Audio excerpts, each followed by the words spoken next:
communication. Pourquoi? Parce que nous sommes des êtres humains et nous communiquons tout le temps avec tout le monde. On peut dire que nous sommes ce que nous communiquons, puisque finalement nous ne sommes que la représentation de notre communication. Le premier des mythes à casser, c'est la rétention. On a très souvent l'impression que quand on parle avec quelqu'un, il va retenir à peu près 90% ou même 100% de ce qu'on va lui dire. En fait, toutes les études montrent que c'est faux et que notre interlocuteur ne retient environ que 5% de ce qu'on lui dit. L'autre chose, ce sont les outils de la communication. Quand nous communiquons en face à face, nous communiquons avec 3 outils. Les mots, la voix et les gestes. On a l'impression que ce sont les mots qui communiquent le plus. En fait, là encore, c'est faux. Les mots ne comptent pour environ que 7% de ce que notre interlocuteur va retenir de ce que nous lui disons. La voix, ensuite, est la deuxième plus importante, elle représente environ 35%.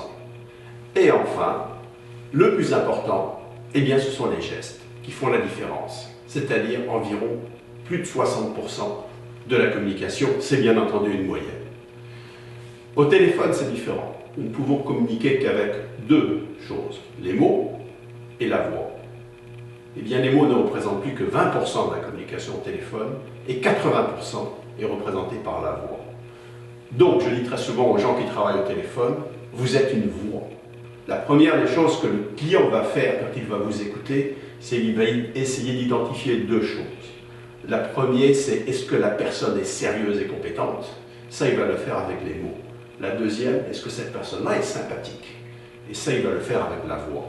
Mais c'est la voix qui communique 80% de l'information. Ce que je voudrais maintenant, c'est vous parler des étapes d'une communication. Si vous voulez réussir votre communication, vous devez tenter d'optimiser chacune de ces étapes. La première, c'est la préparation. On dit toujours que la meilleure préparation permet la meilleure improvisation. La deuxième, c'est la prise de contact avec votre interlocuteur. N'oubliez pas une chose, la prise de contact va se faire en quelques secondes seulement et votre interlocuteur va se faire une première idée de vous, espérons la bonne, durant les premières secondes. C'est là que tout va se jouer dans une communication. Vous pouvez toujours changer sa perception, mais ce sera beaucoup plus difficile. L'autre étape, c'est la partie écouter. On ne peut communiquer qu'à partir du moment où on sait ce que l'autre dit et veut dire. Très souvent, malheureusement, on pense avoir compris et on oublie de vérifier la compréhension. Donc, après la partie écoute, ce qui est important, c'est de vérifier. C'est également ce qu'on appelle la reformulation. Enfin, vous devez répondre à votre interlocuteur et échanger avec votre interlocuteur. Ensuite, vous devez savoir conclure l'entretien, ni trop tôt, ni trop tard. Mais une bonne communication, ce n'est pas uniquement le moment de la communication, c'est également le suivi. Si vous faites une très bonne impression à une personne, que vous ne faites pas de suivi par rapport à votre discussion et vos promesses, ça va être encore pire que s'il n'y avait pas eu de communication du tout.